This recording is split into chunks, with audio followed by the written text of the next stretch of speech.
Hi everyone, I'm Maggie Weldon from maggiescrochet.com, and I'm going to show you how to do some of the basic crochet stitches. And I'm going to start with a slip knot, and then I'll show you how to make a starting chain, a slip stitch, a turning chain, what they mean when they want you to do a single, a double, a half double, the triple, the treble, whatever the stitches are. I want to show you from the very beginning all the way through to the end of your crochet lessons. I'm going to try to do all of them. So if you want to go ahead and comment, and anything that you need help with, just let me know. In the past, I've done some of these videos, but they've been low definition, and now we're able to do them in high def, which makes a big difference. And I'm going to be using this heavy type of yarn here called macrame cord. And it'll show up really good on the camera, and hopefully you'll be able to see exactly what I'm doing, and then that'll help you out. So all these videos will be in a playlist, and you can just start from the very beginning and work all the way through the playlist, and I think you'll be a better crocheter after watching these videos. That's my hope anyway. And I want to thank you very much for watching, and make sure that you like and share and comment on our videos. It really helps us out a lot. And also subscribe. And the links to everything are listed below. And let's get started on a close-up lesson.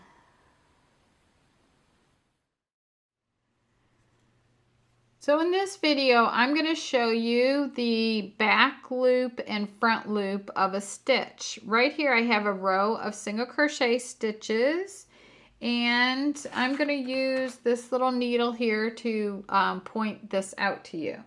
Right here, these are considered the front loops, the front loop, and this is the back loop of the single crochet stitch. And most stitches look typically like your basic stitches will have this ridge of these two strands at the top like this. So let me show you. I'm going to chain one and turn on this row of single crochets. And I'm actually on the right side because I am on row 3 of 2 rows of single crochet. But anyway, so let's say the pattern says single crochet in the back loop all the way across, or in the next stitch. So I've chained one turn. And typically in a pattern, unless it says otherwise, you should assume that you're going under both loops. So that would look like this. So you're going to see all these spaces right here. That's where you're going. So you're going to go underneath the 2 loops. So when it says both loops, or if it just doesn't say anything, assume that the pattern writer wants you to go underneath both loops, because they only say back loop or front loop if that's what they want you to do. So all the time I want you to go under both loops unless it says go in back loop or front loop. So that looks like this. You're going under 2. So you have 2 right on the top here when you're working your stitch. So that's what that looks like. Okay. Now I'm going to turn again, and now let's say this row it says to do back loop only.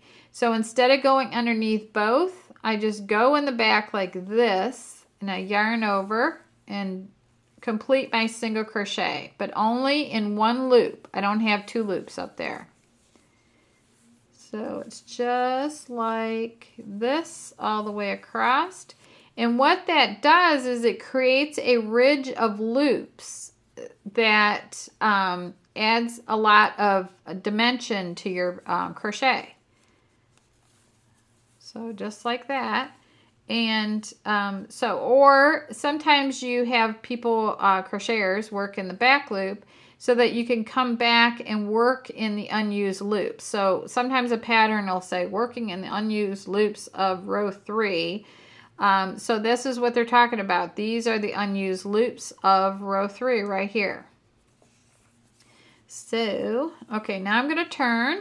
Let's say this row is working in front loop only. Now this was back loop. This was both loops. Front loop is you just go into this front loop right here. And let's say you're just going to work all the way across. You're picking up that one front loop. Like this.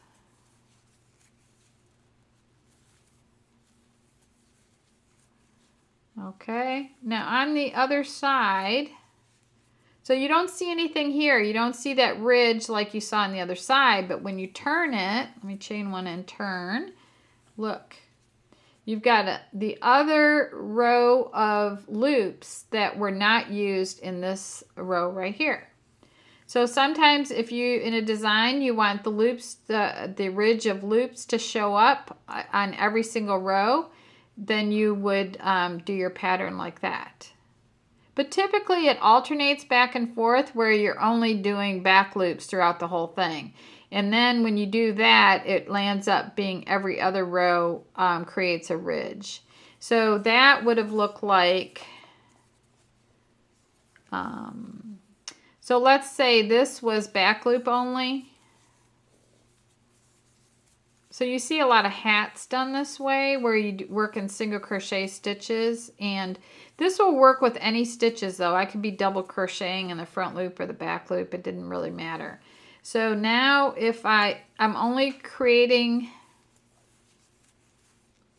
I'm actually creating the ridge, but it's flipping sides. See, I just, like the ridge is right here, but the ridge from the previous row is over here. So it just goes back and forth. So typically that's the ribbing is created this way by going into every row is done in the back loop. So it creates that kind of like a rib stitch, and it has a good stretch to it too. So anyway, that is back loop and front loop and both loops explained. So be sure to watch all of our other basic beginning crochet videos, and I want to thank you very much for watching, and please subscribe to our channel, like, share, and comment on our videos. It really helps us out on our channel. And be sure to visit maggiescrochet.com, and thank you, and enjoy your crochet. And this is the third part, which we're going to do the edging round. So at the end of row 13, so what that is to just go between these two shells and go into that space right there and work a single crochet like that.